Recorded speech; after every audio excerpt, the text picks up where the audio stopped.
What is ocean acidification?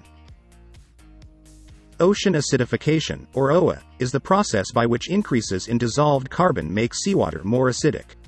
While ocean acidification occurs naturally over geologic timescales, the oceans are currently acidifying at a faster rate than what the planet has ever experienced before. The unprecedented rate of ocean acidification is expected to have devastating consequences on marine life, particularly shellfish in coral reefs. Current efforts to combat ocean acidification are largely focused on slowing the pace of ocean acidification and bolstering the ecosystems capable of dampening ocean acidification's full effects. What causes ocean acidification? Today, the primary cause of ocean acidification is the ongoing release of carbon dioxide into our atmosphere from the burning of fossil fuels. Additional culprits include coastal pollution and deep-sea methane seeps. Since the start of the Industrial Revolution about 200 years ago, when human activities began releasing large amounts of carbon dioxide into Earth's atmosphere, the ocean's surface has become about 30% more acidic. The process of ocean acidification begins with dissolved carbon dioxide. Like us, many underwater animals undergo cellular respiration to generate energy, releasing carbon dioxide as a byproduct. However, much of the carbon dioxide dissolving into the oceans today comes from the excess of carbon dioxide in the atmosphere above from the burning of fossil fuels. Once dissolved in seawater, carbon dioxide goes through a series of chemical changes. Dissolved carbon dioxide first combines with water to form carbonic acid. From there, carbonic acid can break apart to generate standalone hydrogen ions. These excess hydrogen ions attach to carbonate ions to form bicarbonate. Eventually, not enough carbonate ions remain to attach to each hydrogen ion that arrives in seawater via dissolved carbon dioxide.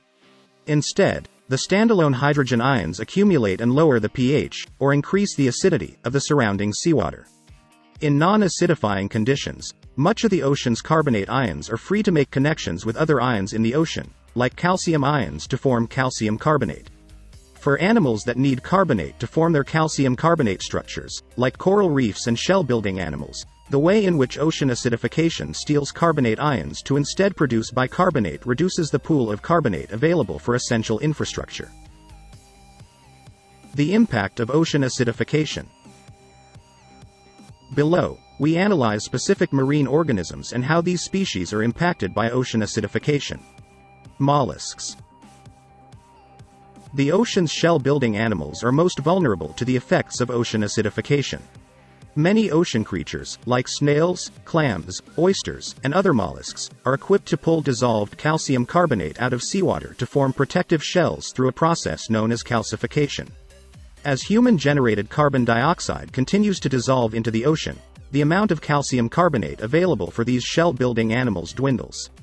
When the amount of dissolved calcium carbonate becomes particularly low, the situation becomes significantly worse for these shell-dependent creatures. Their shells start to dissolve. Simply put, the ocean becomes so deprived of calcium carbonate that it is driven to take some back. One of the most well-studied marine calcifiers is the pteropod, a swimming relative of the snail. In some parts of the ocean, pteropod populations can reach over 1,000 individuals in a single square meter. These animals live throughout the ocean where they have an important role in the ecosystem as a source of food for larger animals. However, pteropods have protective shells threatened by ocean acidification's dissolving effect. Aragonite, the form of calcium carbonate pteropods used to form their shells, is approximately 50% more soluble, or dissolvable, than other forms of calcium carbonate, making pteropods particularly susceptible to ocean acidification.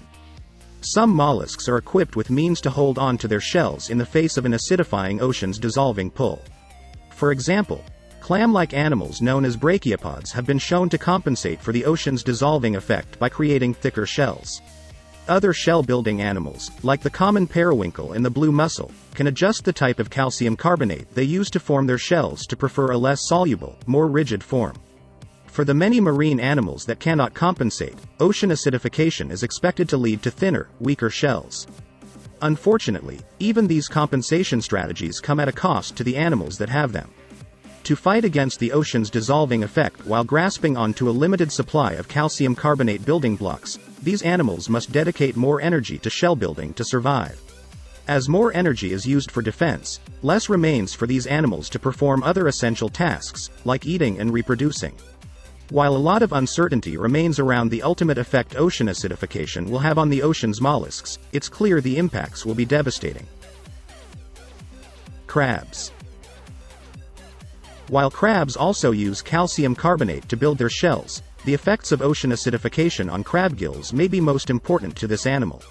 Crab gills serve a variety of functions for the animal, including the excretion of carbon dioxide produced through breathing.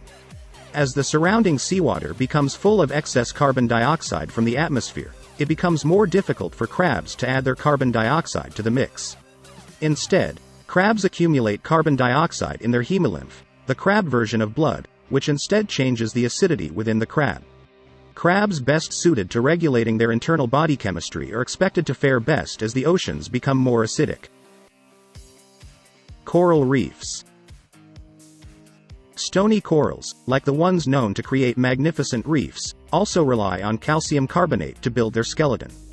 When a coral bleaches, it is the animal's stark white calcium carbonate skeleton that appears in the absence of the coral's vibrant colors.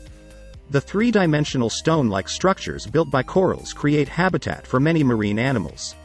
While coral reefs encompass less than 0.1% of the ocean floor, at least 25% of all known marine species use coral reefs for habitat. Coral reefs are also a vital source of food for marine animals and humans alike. Over 1 billion people are estimated to depend on coral reefs for food. Given the importance of coral reefs, the effect of ocean acidification on these unique ecosystems is particularly relevant. So far, the outlook does not look good. Ocean acidification is already slowing down coral growth rates. When coupled with warming seawater, ocean acidification is thought to exacerbate the damaging effects of coral bleaching events, causing more corals to die from these events. Fortunately, there are ways in which corals may be able to adapt to ocean acidification. For example, certain coral symbionts, the tiny pieces of algae that live within corals, may be more resistant to ocean acidification's effects on corals. In terms of the coral itself, scientists have found potential for some coral species to adapt to their rapidly changing environments. Nonetheless, as the warming and acidification of the oceans continues, the diversity and abundance of corals will likely decline severely. Fish. Fish may not produce shells, but they do have specialized ear bones that require calcium carbonate to form. Like tree rings, fish ear bones, or otoliths, accumulate bands of calcium carbonate that scientists can use to determine the age of a fish. Beyond their use to scientists, otoliths also have an important role in a fish's ability to detect sound and orient their bodies properly. As with shells, otolith formation is expected to be impaired by ocean acidification. In experiments where future ocean acidification conditions are simulated, fish have been shown to have impaired hearing abilities, learning capacity, and altered sensory function due to the effects of ocean acidification on fish otoliths. Under ocean acidification conditions, fish also show increased boldness and different anti-predator responses compared to their behavior in the absence of ocean acidification. Scientists fear the behavioral changes in fish linked to ocean acidification are a sign of trouble for entire communities of marine life, with major implications for the future of seafood. Seaweed. Unlike animals, seaweeds may reap some benefits in an acidifying ocean. Like plants, seaweeds photosynthesize to generate sugars. Dissolved carbon dioxide, the driver of ocean acidification, is absorbed by seaweeds during photosynthesis. For this reason, an abundance of dissolved carbon dioxide may be good news for seaweeds, with the clear exception of seaweeds that explicitly use calcium carbonate for structural support. Yet even non-calcifying seaweeds have reduced growth rates under simulated future ocean acidification conditions. Some research even suggests areas abundant in seaweed, like kelp forests, could help reduce the effects of ocean acidification in their immediate surroundings due to the seaweed's photosynthetic removal of carbon dioxide. Yet when ocean acidification is combined with other phenomena, like pollution and oxygen deprivation, the potential benefits of ocean acidification for seaweeds may be lost or even reversed. For seaweeds that use calcium carbonate to create protective structures, ocean acidification's effects more closely match those of calcifying animals. Coccolithophores, a globally abundant species of microscopic algae, use calcium carbonate to form protective plates known as coccoliths. During seasonal blooms, coccolithophores can reach high densities. These non-toxic blooms are quickly destroyed by viruses, which use the single-celled algae to generate more viruses. Left behind are the coccolithophores' calcium carbonate plates, which often sink to the bottom of the ocean. Through the life and death of the coccolithophore, carbon held in the algae's plates is transported to the deep ocean where it is removed from the carbon cycle, or sequestered. Ocean acidification has the potential to inflict serious damage on the world's coccolithophores, destroying a key component of the ocean food and a natural pathway for sequestering carbon on the seafloor. How can we limit ocean acidification? By eliminating the cause of today's rapid acidification of the ocean and supporting biological refuges that dampen the effects of ocean acidification, the potentially dire consequences of ocean acidification may be avoided. Carbon emissions. Over time, approximately 30% of the carbon dioxide released into Earth's atmosphere has ended up dissolving into the ocean. Today's oceans are still catching up to absorbing their portion of the carbon dioxide already in the atmosphere, although the pace of ocean absorption is increasing. Because of this delay, a certain amount of ocean acidification is likely inevitable, even if humans halt all emissions immediately, unless carbon dioxide is removed from the atmosphere directly. Nonetheless, reducing, or even reversing, carbon dioxide emissions remains the best way to limit ocean acidification. Kelp. Kelp forests may be able to reduce the effects of ocean acidification locally through photosynthesis. However, a 2016 study found that over 30% of the ecoregions they observed had experienced kelp forest decline over the past 50 years. On the west coast of North America, declines have largely been caused by imbalances in predator-prey dynamics that have allowed kelp-eating urchins to take over. Today, many initiatives are underway to bring kelp forests back to create more areas shielded from ocean acidification's full effect. Methane seeps. While naturally formed, methane seeps have the potential to exacerbate ocean acidification. Under current conditions, the methane stored in the deep ocean remains under sufficiently high pressure and cold temperatures to keep the methane secure. However, as ocean temperatures rise, the ocean's deep-sea stores of methane are at risk of being released. If marine microbes gain access to this methane, they will convert it to carbon dioxide, strengthening ocean acidification's effect. Given the potential for methane to enhance ocean acidification, steps to reduce the release of other planet-warming greenhouse gases beyond just carbon dioxide will limit the impact of ocean acidification in the future. Similarly, solar radiation puts the planet and its oceans at risk of warming. Therefore, methods of reducing solar radiation may limit the effects of ocean acidification. Pollution.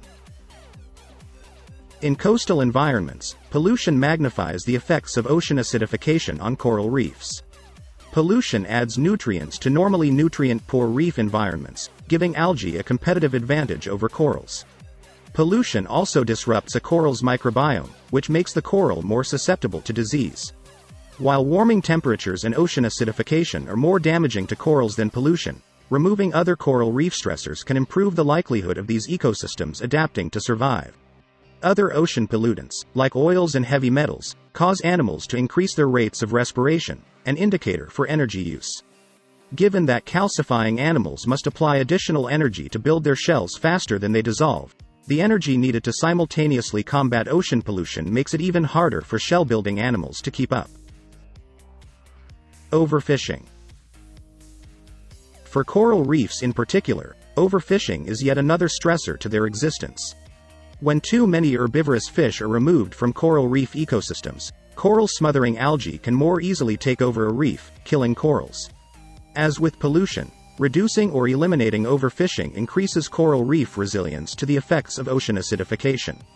In addition to coral reefs, other coastal ecosystems are more susceptible to ocean acidification when simultaneously impacted by overfishing. In rocky intertidal environments, overfishing can lead to an overabundance of sea urchins, which create barren areas where there once was calcifying algae. Overfishing also leads to the depletion of non-calcifying seaweed species, like kelp forests, damaging places where ocean acidification's effects are dampened by the photosynthetic uptake of dissolved carbon.